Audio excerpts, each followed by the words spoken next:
On divertit tellement le cerveau. On divertit tellement le cerveau. Là, je parle de vérité scientifique. Quand le cerveau est diverti à l'excès, le cerveau ne peut plus être productif à un certain niveau.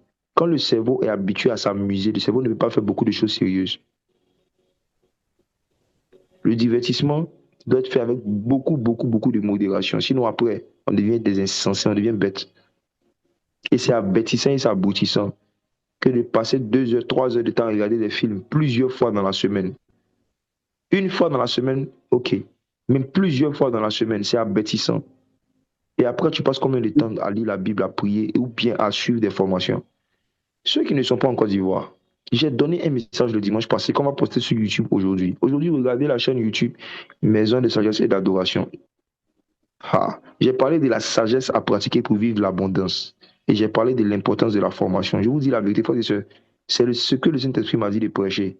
Il y en a qui vont écouter ça qui ne vont pas pratiquer, c'est leur problème. Mais comme on dit chez nous en Côte d'Ivoire, après on ne pleure pas. Hein. Ah. N'ayez jamais pitié de quelqu'un qui n'a pas eu assez pitié de lui-même pour décider de suivre une formation. N'ayez jamais pitié de quelqu'un qui n'a pas eu assez pitié de lui-même pour décider de faire une formation, malgré tous les conseils qu'on lui donne, malgré les prédications qu'il entend. Il ne prend toujours pas de décision d'aller suivre une formation. N'ayez jamais pitié d'une telle personne.